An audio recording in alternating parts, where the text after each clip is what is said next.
ರೈತ ಬಾಂಧವರೇ, ಇವತ್ತು ರಸ್ತಾ ರೋಕೋ ಕಬ್ಬು ಬೆಳೆಗಾರರ ಸಂಘದಿಂದ, ನಂತರ ಕರ್ನಾಟಕ ರಾಜ್ಯ ರೈತ ಸಂಘ ಮತ್ತೆ ಎರಡು ಬಣಗಳು, ಅದರ ಜೊತೆಗೆ KPS ಕರ್ನಾಟಕ ಪ್ರಾಂತ ರೈತ ಸಂಘ, ಅಖಿಲ ಭಾರತ ಕಿಸಾನ್ ಸಭಾ ಅವರಿಗೆ ಬೆಂಬಲಾಗಿ ನಾವು ಬಂದಿದ್ದೆವು.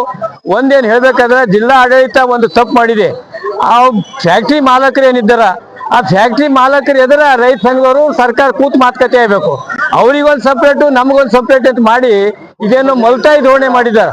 ಈ ಮಲ್ತಾಯಿ ಧೋರಣೆಯಿಂದ ಏನಾಗತ್ತಂದ್ರೆ ಈ ಜಿಲ್ಲಾ ಆಡಳಿತ ಏನದಂದ್ರೆ ಕಬ್ಬು ಬೆಳೆಗಾರ ಪರವಾಗಿಲ್ಲ, ರೈತರ ಪರವಾಗಿಲ್ಲ, ಏನದಂದ್ರೆ ಫ್ಯಾಕ್ಟ್ರಿ ಮಾಲಕರ ಪರವಾಗಿದ್ದಾರೆ. ಫ್ಯಾಕ್ಟ್ರಿ ಮಾಲಕರು ಮೊನ್ನೆ ಸೂರ್ಯಕಾಂತ್ ನಾಗರಂಪಳ್ಳಿ ಅವ್ರು ಮಾತಾಡಿದ್ರು, ನಮಗೆ ದುಃಖ ಅನ್ನಿಸ್ತು. ಯಾಕಂದ್ರೆ ನಾಗರಂಪಳ್ಳಿ ಅವ್ರು ಏನ್ ಹೇಳ್ತಾರೆ, ನಮ್ ಲಾಸ್ ಆಗ್ಲತ್ತ ಸಹಕಾರ ಕೊಡ್ರಿ ಅಂತೇಳಿ.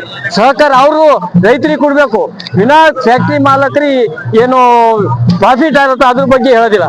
ಸಿದ್ದರಾಮಯ್ಯ ಒಂದು ಮಾತಾಡಿದ್ರು ಅವ್ರ ಮೀಟಿಂಗ್ ದಲ್ಲಿ, ನೀವೆಲ್ಲ ಫ್ಯಾಕ್ಟ್ರಿ ಮಾಲಕರು ಒಂದೊಂದೇ ನಿಮ್ಮ ಹತ್ತಿರ ಈ ಶುಗರ್ ಫ್ಯಾಕ್ಟ್ರಿ ಇದ್ದು ಈಗ 2-3 ಯಾಕದು ಅಂದ್ರೆ ಇದ್ರ ಪ್ರಾಫಿಟ್ ಅದಂತೆ ಆಗ್ಯದ.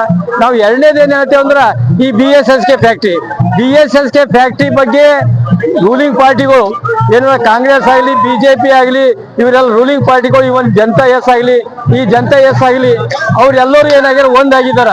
ಈ ರೈತರಿಗೆ BSSK ಸ್ಟಾರ್ಟ್ ಮಾಡ್ಬೇಕಾಯ್ತು, ಮಾಡಿಲ್ಲ. ಆದ್ರೆ ಈಗ ಇದ್ದಂತ ಇನ್ಚಾರ್ಜ್ ಮಿನಿಸ್ಟರ್ ಅಲ್ಲಿದ್ದಂತ BSSK ಇದ್ದಂತ ಆಡಳಿತ ಮಂಡಳಿಗೆ ಸಸ್ಪೆಂಡ್ ಮಾಡ್ಬೇಕಾಗಿತ್ತು, ಅದು ಸಸ್ಪೆಂಡ್ ಮಾಡ್ತಾ ಇಲ್ಲ. ಆಡಳಿತ ಮಂಡಳಿಗೆ ಹಾಗೆ ಇಟ್ಟಿರಂದ್ರೇನು, ಈ ಕಾಂಗ್ರೆಸ್ ಮತ್ತು BJP ಅಥವಾ ಈ JDS ನಾಯಕರು ಒಂದಾಗಿ ರೈತರಿಗೆ ತೊಂದರೆ ಮಾಡ್ತಾ ಇದ್ದಾರೆ.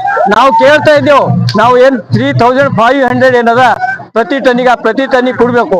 ಮೊನ್ನೆ ರಿಪೋರ್ಟ್ ಬಂದದ, ಏನಂದ್ರೆ ಫ್ಯಾಕ್ಟ್ರಿ ಮಾಲಕರು 1 ಟನ್ದಲ್ಲಿ ಸುಮಾರು 14,000 ರೂಪಾಯಿ ಮಾಡತ್ತಾರ. ರೈತರಿಗೆ ಕೇಳದೆ ಕೂಡ 3,500 ಅಷ್ಟು ಕೊಡ್ಲಾಕ ಜಿಲ್ಲಾಧಿಕಾರಿಗಳು ಏನ್ ಮೀಟಿಂಗ್ ಮಾಡ್ಲತ್ತಾರ, ಆ ಮೀಟಿಂಗ್ ಫೇಲ್ ಆಯ್ತು. ಮತ್ತೆ ರಾಷ್ಟ್ರ ಮಟ್ಟದಲ್ಲಿ ರೈತರ ಹೋರಾಟಗಳು ಬಹಳ ಕಡೆ ಅವ. ಈ ರೈತರ ಹೋರಾಟದಲ್ಲಿ ನಾವೇನು ಕೇಳ್ತಾ ಇದ್ದೇವೆ, MSP ಕೊಡ್ರಿ ಅಂತೇಳಿ. ಶುಗರ್ ಇಂಡಸ್ಟ್ರಿ ಸಕ್ಕರೆ MSP ಕೊಟ್ಟಾರ, ಆದ್ರೆ ನಮಗೆ MSP ಕೊಟ್ಟಿಲ್ಲ. ಅದ್ರ ಸಲುವಾಗಿ ಜಿಲ್ಲಾ ಆಡಳಿತ ಇನ್ನೊಂದ್ಸಲ ಒತ್ತಾಯ ಮಾಡ್ತೇವೆ, ನೀವು 3 ಪಾರ್ಟಿ 3 ಪಕ್ಷಗಳಿಗೆ ಕೂತು ಮೀಟಿಂಗ್ ಮಾಡ್ಬೇಕು, ಅವ್ರಿಗೆ ಸಪ್ರೇಟ್ ಮಾಡೋದು ನಾವು ಖಂಡಿಸ್ತೇವೆ ಅಂತೇಳಿ ನಾನು ಬಾಬುರಾವ್ ಅಖಿಲ ಭಾರತ ಕಿಸಾನ್ ಸಭಾ ಮಾತಾಡ್ತೇನೆ.